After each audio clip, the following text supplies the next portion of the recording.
Usually we have him on at 10:30 on Wednesdays as he joins us every Wednesday throughout the Ducks season. A little change in the schedule today. That ain't a problem here. We're good to flow. But he is Tyson Alger of the I-5 Corridor. Lookout Eugene Springfield. Tyson, hello, friend. Sorry to take you away from meetings. I'm sure you're like all of us who love meetings. Well, like many things, I feel like it could have been an email, but thankfully, this live interaction just can't be replicated in the written form. So I appreciate you guys being flexible today. Anytime, brother. We're happy to have you. Happy to have you. Let's rewind before we look ahead real quick. Talk coming out of the Northwestern game. First of all, just the spectacle that was watching that on television from our perspective is kind of wild. There's some people coming out of that game worried about the rush defense, etc.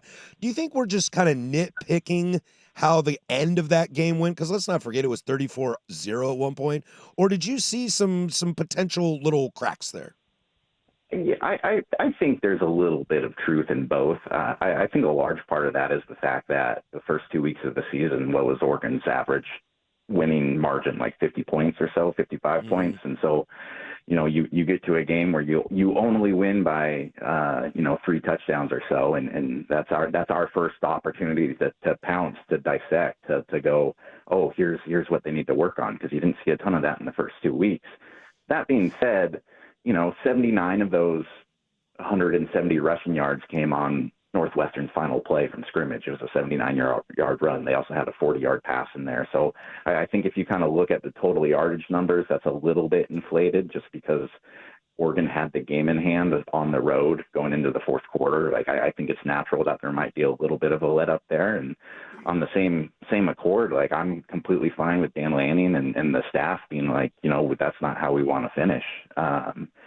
Especially you have another kind of not the toughest game coming up this week, and then it gets really hard with Penn State. So I think that they're just really kind of analyzing every opportunity they have to make sure that this group is locked in. But, looking at the score and going like, oh, did Northwestern give like Oregon a run? Like, no, like Oregon was in complete control of that whole game. It's really the first time that we've seen an opposing team kind of compile some consistent drives and plays and kind of get the ball across midfield against the Ducks. But like every time Northwestern came across midfield, somebody on Oregon made a play, whether it was the 2 linebacker interceptions or a couple of sacks, or, frankly, Northwestern just seemed to like it wanted to step on its own rake around the field. It just, every time it got the ball around midfield, it seemed like they either took a penalty or a fumble. So there were a lot of kind of miscues there, but one of the important things for this Oregon team, they're a very young team. They were on the road and they didn't shoot themselves in the foot. No penalties in the game is a pretty substantial effort. That hasn't happened since 2000. I know Dan Lanning says, you get what you preach, but this is an Oregon team that even under Lanning in his first 4 years hasn't always been that clean. And so, for them to take this group, go on the road, no penalties, win by 3 touchdowns, setting up a rivalry game with Oregon State. Like I think the Ducks are in an okay place right now. Tyson, last week when you had you on, I asked you if Northwestern would give Oregon something for Lanning to chew on. Do you think that they got that he got enough out of that, whether it be the rush defense or not playing that clean game, where he could spend the weekend and the first couple of days kind of being a jerk, because you can't be a jerk when you're blowing teams out, but you don't have to dive like to the minuscule. Do you think he got enough to be like, hey, dummies, if we do this against Penn State, this isn't going to work? Do you think he got enough of that? Yeah, I think he got enough to at least keep him busy on the flight back. You can look at that rush defense, and I know I just said 79 of those yards came on one play, but that was kind of the one interesting aspect, at least in the first half of the game, was they were getting some yardage up the middle. Oregon's got these huge hulking defensive linemen up the middle, whether it be Amari Washington or Barrett Alexander. And it just didn't seem like that the tackling was quite as sharp as it had been the first couple of weeks. And that's something, we talked to the linebackers this week, talking to Jerry Mixon. He said one of the things they just really need to be better at is tackling. And so, yeah, like I think there's plenty for them to look at on the offensive side of the ball. I think maybe they told Dante Moore to not throw that ball the next time on the one interception he had, but it was also kind of funny listening to him post-game talk about the fact that before the game, Will Stein mentioned like, hey, it's windy, but we're gonna chuck it. And Dante's like, all right. And I think you kind of saw the result of that on that play. But Yeah, I mean, like this is an Oregon. I came away impressed from this game because this was an Oregon team that didn't quite have it as crisp as they did the first 2 weeks, but they found ways to make plays. They were advantageous, especially on defense, and they came away with a convincing win against a team that I do think is better than the first two that they played this season. I'm going to keep Tyson Alger joins us here from I-5 Corridor and Lookout Eugene Springfield. I'm going to keep asking this question until you tell me to just shut up. But 7 guys register for a carry, 8 if you include Dante Moore. Is this what we're going to see all year? The pass it around and let different guys go, or are we using these games to figure out by the time we get to Penn State who are top 3 guys? Or like I said, is this just a continuation of 7 guys getting the ball every game? I don't think we're going to see 7 guys get the ball against Penn State. Now, I'm not sure who the 3 guys that get the ball against Penn State's going to be, because at this point, it's another week of going, like, looking at the box score and seeing how many carries Mekhi Hughes had. But I think it's just a product of the Ducks have a handful of guys right now that can be pretty darn productive. And I think what we've seen during the first 3 weeks is just a continued test for them to see, okay, like if I give you a little bit more responsibility, what do you do with it? And I think it's just kind of not an extended open tryout, but I think that's the one position where the depth chart is truly fluid. Again, I know that Hughes was the big guy coming in. He was close to a 1,500-yard rusher last year, but there's a reason he initially went to Tulane instead of, an Oregon. And Oregon's able to commit pretty good running backs right out of high school that have a high pedigree, that have size, that have a lot of the things that Hughes has. And that's not to say that Hughes is lacking in those things, but I think it's just a much more competitive depth chart and running back room than probably what he faced in Tulane. And so, again, I'm still not ready to write him off as a non-contributor this year, but I think what we've seen, the first 2 weeks out of Noah Whittington before he got banged up for this week, and just the continued contributions from players like Jaden Lamar or just some of the other guys behind him, it's probably I don't want to say it's the deepest position that Oregon has, but it has the most amount of dudes who are around the same skill level that can all produce. And so I think it's going to be another game, at least this Saturday, of a fair amount of guys getting carries before they really lock that in when the season gets tougher. Well, let's look at that game Saturday. And it doesn't have the same juice, to say the least. But it almost feels like the storyline that's coming out of this has almost nothing to do with Oregon and everything to do with Oregon State. How do you think Lanning approaches this game? So I asked Mike Bellotti about this yesterday. Former Oregon coach, I was like, do you feel bad for Oregon State? Like, going into this game, put yourself in Dan Lanning's shoes. Like, how do you approach this? And he said he was reminded of a game that they had probably 20 years ago or so. He doesn't remember who they were playing. He just knows that they were a huge favorite. And he was talking to Phil Knight about that, saying he was uncomfortable being the favorite. And he said Phil just looked at him and he said, Mike, it's simple. Just win, baby.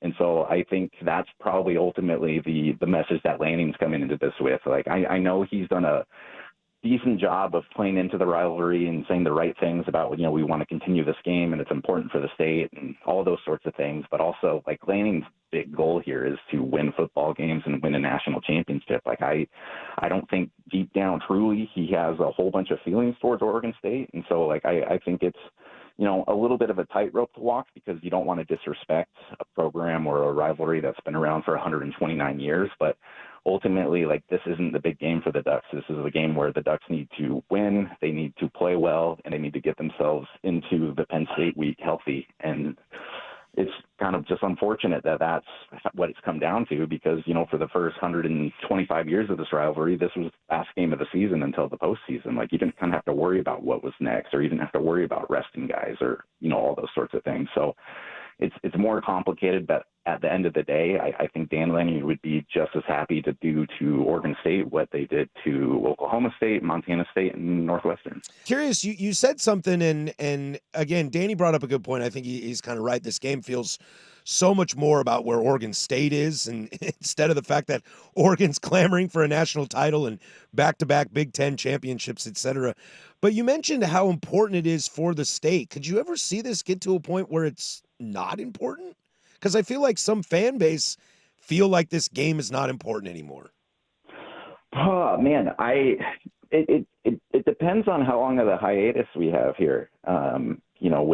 With this being the last year that it's scheduled, I know that they've been in talks to potentially get it back somewhat soon. But the thing that I think we've seen with history and tradition is, especially in this age where attention spans are slow and how quickly information changes, and just like how much we have available. Like if they stop playing the games, or if they stop being a semblance of competitive, like what are we really celebrating here? Like I know that there's still a lot more that goes into it than just like the on the field product. It's the state coming together. It's Oregon fans versus Oregon State fans, and the house is divided and all that sort of thing. And there's so much like history that used to be around it. But I was out at a high school practice in Junction City yesterday, which is just about in between Corvallis and Eugene. And 30 years ago, when someone like Josh and Justin Wilcox were playing for Junction City, like that was an Oregon State school. It was, most of the kids were Oregon State fans. Like that's who they cheered for. And the kind of the Ducks people were outliers. And I asked them about it today now, and he's like, everybody's Ducks here. And it's just changed. It's evolved. Like it's Oregon's kind of the team that has absorbed a lot of the kind of the middle ground of it. And so it's, you talk to a lot of the current players right now. It was interesting at media day yesterday too, or at media yesterday, because two of the players that they came out to talk about the rivalry game are 1-year transfer guys who come in here, they play for a year, they leave. Like this is going to be their only experience with it. And, in the past years, they've always kind of had leaders or guys who've been around kind of lean into the rivalry and bring all the other people up to speed. And there's been a bit of that this year, like Bryce Betcher, the Eugene guy, the kind of the guy that you want to attach to a Civil War story when it comes to being like a walk-on who came to Oregon and earned a scholarship and turned into a Big Ten All-American, like that sort of guy. Like he's kind of leading that charge a little bit, but at some point, like the institutional knowledge of what this rivalry was or could be, or the history of it, like that's going to start to disappear. And if you don't have new memories or new reasons to watch it right now, I think it's just hard to continue that. Like if you were to ask somebody, like, what are you looking forward to about this game, and you say you can't lean on the history or the rivalry, the nostalgia of that, like what are you looking forward to in this game? I think it's tough to find a reason for that in the current climate of college football. And as much as I love the in-state rivalry and think it's important to what college football used to be, college football, on the other hand, is kind of like looked at all of us and said, like, what you think used to be important isn't important anymore. So, it's just a weird spot to be, because I'm in the chorus of people who are like, money's ruined the game and has ruined a lot of our traditions and all these sorts of things. But like, things evolve so quickly. Like, who knows what it's going to look like 20 years from now? Like maybe Oregon struggles at some point and Oregon State comes back and laps them. It looks pretty inconceivable at this moment in time, but we're just in a different era. And I think a lot of the memories and reasons for watching this game are from a past era. Kind of dovetailing off that, Tyson, what does a successful week for Oregon State look like? Is there before we hand you on, I want to preface it with this. We kind of debated where Oregon State is at and with fandom, and the idea that I've kind of settled on for Oregon State fans is, don't turn away from the program, turn on the program. Yeah. In the sense of don't be apathetic. If you're angry, be angry. Show up with Fire Bray and Fire Barn signs, and show up in mass and do it, something like that. If that's where the vitriol is at. Is there anything on or off the field for Oregon State this weekend that could be kind of a watershed moment or something, some sort of positive momentum? I mean, if apathy is not what you're looking for, there's probably two outcomes this week that could be positive for the program in the long run. One would be maybe snap the ball cleanly, no penalties, maybe no cussing on live TV at halftime. Like just go out there. Like, for instance, I don't think Northwestern fans are upset about what happened with the Ducks this weekend. The Ducks blew them out, but Northwestern came. They played competent football. They knew they were outmatched outmatched in talent and depth and money and all those things, but they came out and they looked well prepared, and I thought they represented well considering the circumstances. It would be great if Oregon State came out and did that, but Oregon State hasn't come out and do that in any of their first 2 games of the season, or any of their games of the season so far, and they're going to be playing a significantly tougher opponent than they will face all season. So I'm not really leaning towards with what we've seen so far from Oregon State, with them coming out and playing their best game of the season and representing well. On the other end of that, if you don't want a fan base that just has apathy, maybe the best thing is for the Ducks to come out and win 80-0, and for them to actually take action and to have the fan base be pretty ticked off, and for them to, I haven't covered Oregon State enough this year to know whether Trent Bray's the right coach or the good coach, but I was glad Bill Oram wrote something like that, just because it takes a stance. It's somebody who cares, and I think the worst thing that can happen to Oregon State right now is kind of playing in this kind of middle ground of, a lot of bad things happen to us, but we got our guys, and we're, we believe in us, but you got to do something. You can't just sit back and wait and let college football happen to you. That's not how it works in this day and age. And so I either want to see big improvement or I want to see a change. And I think that's probably, hopefully, where the fan base is too. We'll get you out of here on this, Tyson Alger, as he joins us, the I-5 corridor, and look out Eugene, Springfield. We're starting to see coaches getting fired in across the nation, whether it's UCLA, Virginia Tech, and I know, everybody's waiting for the moment of Billy Napier, and the thought of Jed Fish bouncing from UW and potentially taking that job, et cetera, all that talk. Have you heard anything, or do you have any sort of inclination that Will Stein's name could get brought up and Oregon could be in a situation where they're looking for another new offensive coordinator? I think Will Stein's going to be one of the more attractive candidates in the country this year. He was getting hyped before this season. I remember, I think it was Andy Staples released his list of top 10 coordinators in the country, and he had Will Stein at number 1. And there was part of me initially that was like, well, Will Stein's had two pretty good quarterbacks to work with. Let's see how it looks this year. And he's taken his 3rd different quarterback, and while, yes, I do think Dante Moore's pretty talented, he's put up some pretty good stats so far. And so to be able to run an offense so efficiently between 3 different kind of eras of players and quarterbacks, I think that's incredibly impressive. And doing it on the stage that you're at with Oregon, Oregon coordinators in the past have been hired as head coaches. I mean, you can look at Scott Frost, you can look at Joe Moorhead, you can kind of go down the list. And Mark Helfrich. Mark Helfrich. Yeah. It's a platform job. So, I don't know what would be necessarily the best fit for him, but generally, when you're a really good football team, your coordinators are kind of the guys who get the biggest lift from that. And what's fascinating about the Ducks this year, this is 3 years in a row where they've had the same offensive and defensive coordinator, which is pretty wild. And I would expect Oregon to have to probably replace at least one of those guys this coming off season if they continue to play at this pace. This is your chance, Tyson. What are you writing this week? Pump yourself. I got a Q&A with Mike Bellotti coming out tomorrow morning, where we talked about his favorite Civil War memories. We talked about what it means for him to see Phil Knight get his own jersey, because Mike was essentially the guy that kind of fostered the relationship between Oregon and Phil, and getting kind of that engaged in the late 90s. And we also talked a little bit about, his thoughts for how well Oregon's positioned post-Phil. People are getting old, and it's something that people are talking about. So got some interesting comments from Bellotti on that. And then on Friday, I have a little story about some small town football out in Junction City between Corvallis and Eugene, and how, yes, we'll talk ad nauseum about how football has been ruined, but in small little pockets, you still got that love for the game. So it's just a nice little piece coming out on Friday. He is Tyson Alger, the I-5 corridor. Go check it out. Also, look out. Eugene Springfield joins us every single Wednesday. Enjoy the game. Enjoy the last Civil War. Hopefully, it's only the last one for a couple years. Yeah, absolutely, boys. Thank you. Yeah. Also, Kenyon Sadiq is an absolute man-child still. I had to make sure I got my Sadiq thing in there. He's not bad. He's not bad. Thanks, Tyson. Be good. Enjoy the game. All right, later, boys. Bye. He is Tyson Alger, as I said, of the I-5 corridor. Go check out that Bilotti piece. Is going to be great. I'm really fascinated to hear that, especially future Phil Knight stuff.